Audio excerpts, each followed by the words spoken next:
Excellent. Okay, yes. Oh my God, yay. Bitch. Oh, okay, too bright. Look. Nah, nah, nah, nah, nah, nah, nah, nah, nah. Okay, no, I won't do that to you. Hello and welcome back. Okay.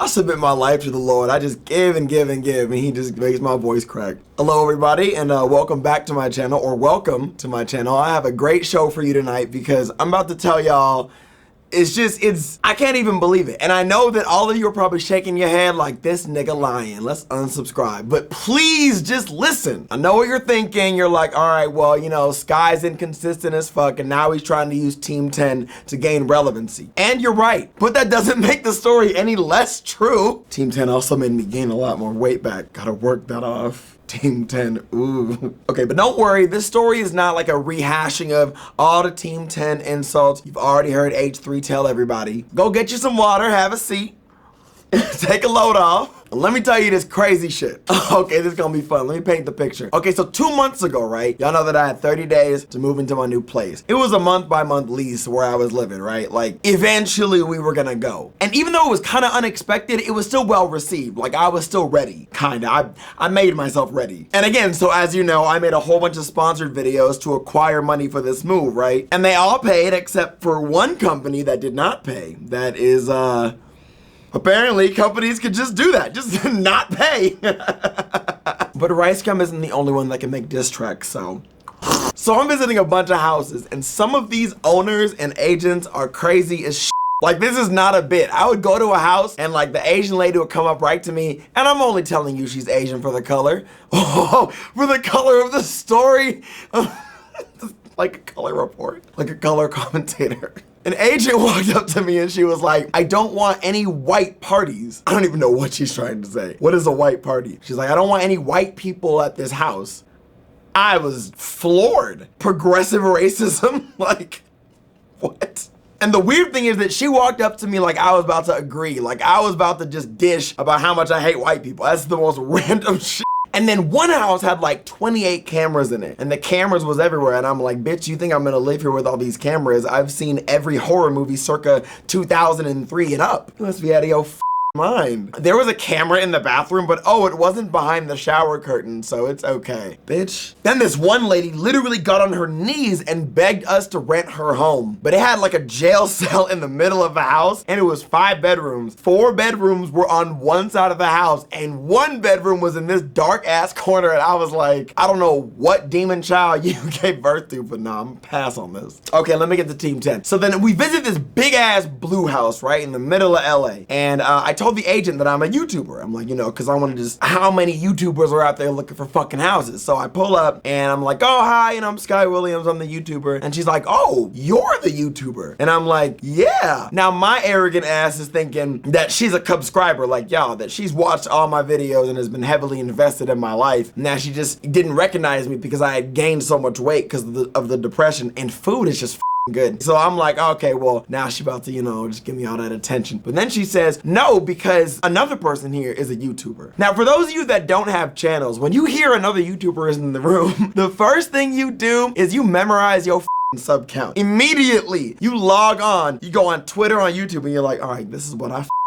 And when we get into a conversation about this shit, I don't have my numbers ready, okay? That's what I did. So in my head, I'm like, all right, you know, almost 1 million subs, almost rounding up from the 100,000th place. They'll never know, I'll just say almost. So I walk inside, I'm like, all right, I've got a good vocabulary of YouTubers that I know, but keep in mind, at this point in time, I have no idea who Team 10 is, or Jake Paul, or any of them, right? Just no idea. So we walk in, I look to my left, and down this hallway is some big ass white dude with glasses that made him look like a bouncer, and then like a medium-sized female next to him, like to the right of him. And this nigga was big. He just, I mean, I'm not even a weight anything, it's just he's a big guy. So like I said, I have no idea who Team 10 is, so I didn't recognize them. The agent calls us down there, and I guess they were like, we're gonna go past the same hallway at the same time right now. So as I'm passing by, in my head, I'm like, well, maybe there's a possibility that they might know who I am. That'd be cool. So I throw a nod to the big nigga, and he does not flinch. He does not even look. He does not even acknowledge my existence. And now I'm just like, okay, bitch. And when he didn't acknowledge me, you all know that's protocol for every black person is you just say, what's up? So now I'm just like, well, fuck you too then. Well, fuck you. In my head, of course, you know. I don't know if this has happened to you, but the way that he was standing, like it was almost like he was a bodyguard. And in my head, I'm like, does this overgrown Radicate nigga really think that I'm afraid of him? And like, it's just a violent tendency inside of me. So obviously you must know that it was Nick Crompton that I saw, and obviously Tessa Brooks. I have no animosity towards either of them, but the way that Nick was walking, like in his head, he's like, nothing personal, kids, but I'm from the city of England, and if you touch my girl, you're through. You're donezo. And the only reason why you didn't say anything is because of my intimidating walk, glasses, and jacket. Huh, babe? And that just makes me want to fight. I have no idea why. You've heard the age-old example, whenever, you know, a woman holds her purse closer when you walk next to her. Now I want to take your purse. I wasn't going to anyway, but now I want to play into the stereotype. Bitch. Same thing with this. I wanted to walk up to Tessa Brooks and just flip her titty a little bit. Just so I can aggro this oversized Goron nigga like I'm Link, but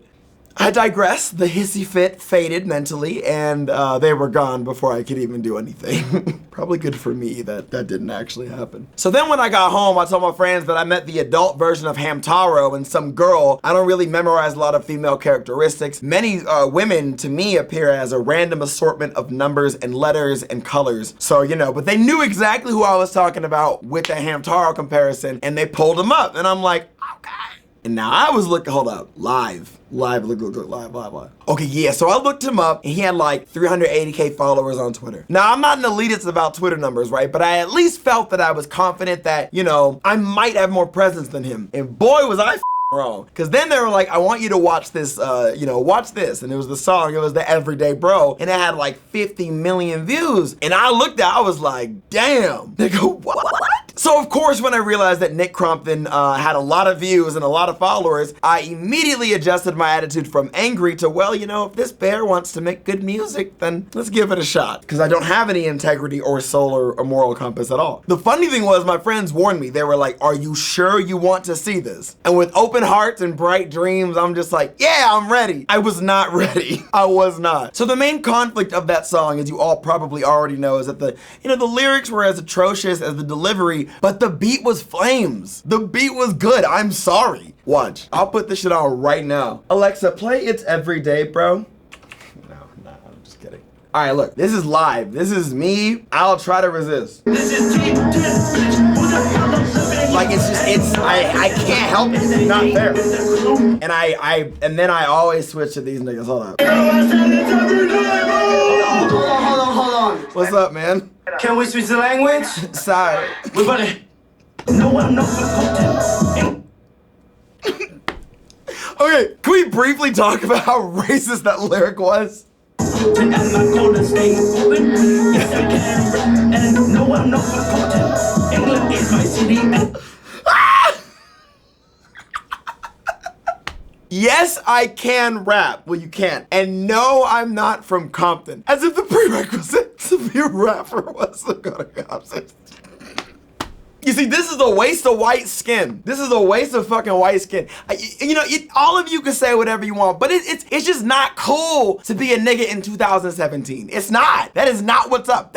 Save that for like 2005 and up to maybe 2011. But it's not cool to be black anymore. A waste of good white skin. You can get a few loans with that skin. Moving on. Yo, I am telling you, the move and depression just fucking distracted the shit out of me because I didn't know about any of this. Until I saw it that day. But none of that mattered because, you know, like the lady was interested. It looked like I was gonna get a house and it was about to be cheap. So here's where we integrate a little more of Team 10. Now, for the sake of numbers, I'm just gonna say I went to go view 10 houses. Obviously, it was exponentially more, but just to make this easy for you to understand, I was pretty much verified for 10 houses. 3 houses, dead ass. Amidst the whole Jake Paul fiasco of this nigga going through and lighting pools up, they pretty much rescinded their offer and they wanted more more security deposit. They were like, oh, in light of Sky Williams' job, we want to make sure that we're protected. So one house was gonna have to be pay like $55,000 in security. I mean, at least take me to dinner if you're gonna the shit out of me, because I'm not, there's no way. But that was like 3 different houses. And they were saying like it was reasonable. I'm like, bitch, does it look like I go out? At the time, I mean, right now, it's waist up because this is all just one. Team 10 also made me gain weight, and just blame everything on them at this point. Everyone was doing it earlier. Did I miss the window? I mean, I guess it was annoying, but I mean, how mad could I actually be? I didn't actually blame Jake Paul for this, which is why the video is low-key, because his residual effects in that moment has prevented me from getting a home. But I mean, like, that's not the first time. I tried to film in a restaurant one time. I even tweeted out the location and like everything was set, but then I guess they thought that all YouTubers were anti-Semites, and they were like, oh, you all hate Jews. And I'm like, I don't even really know what a Jewish person is, to be real. But and then, of course, that wasn't a good thing to say. So looking back on that, that was probably more me than anything, but let's keep going. But then all 7 of the other properties for this example that I was looking at were suddenly in escrow, which basically means those 7 houses were being purchased and the owners are pretty much waiting for whoever was gonna purchase them to give them the money. Escrow just means that since people bail on properties all the time, it's like, well, we're in escrow, we're waiting for their money, but if they bail, you can rent it. But all of the houses I was looking at were in escrow. And I'm just like, what is this $2.6 million offer? What the f? Like, who is doing this? How did I sleep and get that hard? And then it hit me because I was having a debate with Bunty and some other niggas on Twitter, and Bunty was all like, yeah, I wouldn't sell out my fans for $5 million a month, man. That's not me. I said, then you're dumb as if I was getting $5 million a month, bruh, I was actually gonna fight Bunty. I was like, I hit on him, but today I was just gonna hit him. Not on, just hit. If someone gave me $5 million to forsake my audience, to be honest, I wouldn't do it. I'd rather make that a more legitimate way by means of my consistency and my talent, which recently I've shown you one of them is not there. And I mean, sure, that people get mad at me, that's fine. But for $5 million a month, I will people's elbow my mom. And while I'm dropping that elbow, my mom will applaud me. $5 million a month. I will punch every fan in the eye and then give them a like $100,000 check. Out of your mind. But then this made me understand the gravity of the money that Jake Paul has, and it wasn't that unorthodox to believe that Jake at least put 1 or 2 of those homes in escrow. The issue is that some unprofessional agents, not mine because I love her, she's amazing, you know who you are, did directly tell me either somebody representing Jake or Jake himself had put some offers on some homes that I was looking at, right? So naturally I did what every normal person would do, and I just assumed that he bought every house in LA and he was doing this specifically to me. He understood that I was moving, name searched me, and wanted to ruin my life. And I think that's the reasonable thing to think. Even though I know that's probably not true. Everybody was blaming Jake, and it seemed to make everybody money. So I thought, man, I'm missing out.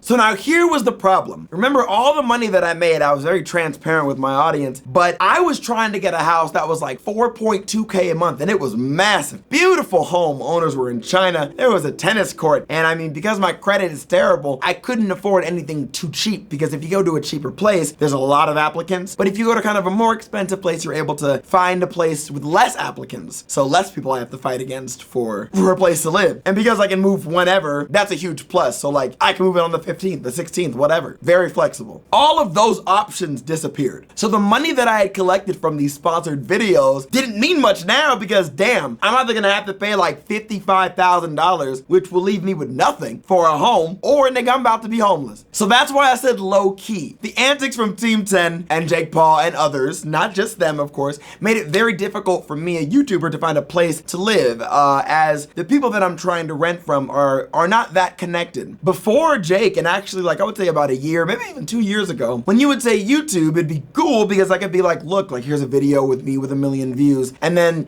they get really enamored and they like what they see and they're very surprised and they're curious. But now, because we have like all of these terrible things plastered on the news, and once again, I'm not only targeting Jake, I'm saying just all of us, like it's a whole village, it kind of screws people over that don't have the leverage and capital. It's a catch-22. It's a very scary situation, but I made it work. Plus, I low-key think that Tessa Brooks is behind everything because like when I saw them, I was trying to hit on Nick Crompton first, but maybe not because like Tessa Brooks, like the way Tessa Brooks looks, like she's kind of like BuzzFeed tier, but I'm like a Facebook mass invitation to dead friends. Like that's where I am, so maybe not, but you know. And I knew that I could not make a video in the meantime with any excuse. I knew I was just gonna have to take the L. Every single fucking time, blah, blah, not consistent, go away. You come here and you take our money and you leave. I knew I just had to sit. I had to sit and just be like, don't tweet shit. Don't upload shit. Wait until you are at your home so you can have an all tell all and do what you need to do, and this was it. Finally. Took me so fucking long to move in. Normally, other house I was trying to get was like down the street. And this shit is like 8 miles up a hill. You gotta hike. It's a one-way road. High up. Scary. I used to deal with barking dogs, and now there's deer and coyote just dancing in the street. Fiend is having a field day. My landlord here is broken. He's the sweetest guy ever. He's so nice that I'm convinced he's gonna kill us eventually, but this guy's been a insane. This house is a little more expensive, but it is manageable, and I am here now. And I wanted to tell you this story, but I could not do it until I finally am finished with everything that I have done, and I now am. And so it feels really good to get this out. And yes, I have a lot more to say. Good, bad, ugly, not so ugly. There's a lot of things that I want to convey, a lot of stories I want to tell, but we'll save that for the next video that you don't have faith in, and that is okay, because it is not your burden to have faith in me. It is my responsibility to make you have faith in me. So I'm not going to say shit, because I am done with saying I'm gonna do something and then I don't do it because deadlines. But if I don't say I'm gonna do, if I don't make a commitment. Cause you know he stayed litty. 2 months ago you didn't know my name, and now you want my fame. Bitch, I'm blowing up, I'm only going up. No, I'm going up. You knew to say my name and now you want my fame. It's like they're reading off cue cards. Okay, everyone, we're filming It's Everyday Bro. Let's go over our lines, and it's everyday bro with that Disney Channel flow rest. Okay, I'm done. I'm sorry. You're right. I'm not powerful enough. They would fucking body me. So I should play the game right. You're right. Game of Thrones. I'll be back. That's all I can say. And I know the wait for that video is gonna suck, but I will be there. You, all these beats I just ran through. Where were you? Hating on me back in West. You thought. Nah, fuck out. Will you?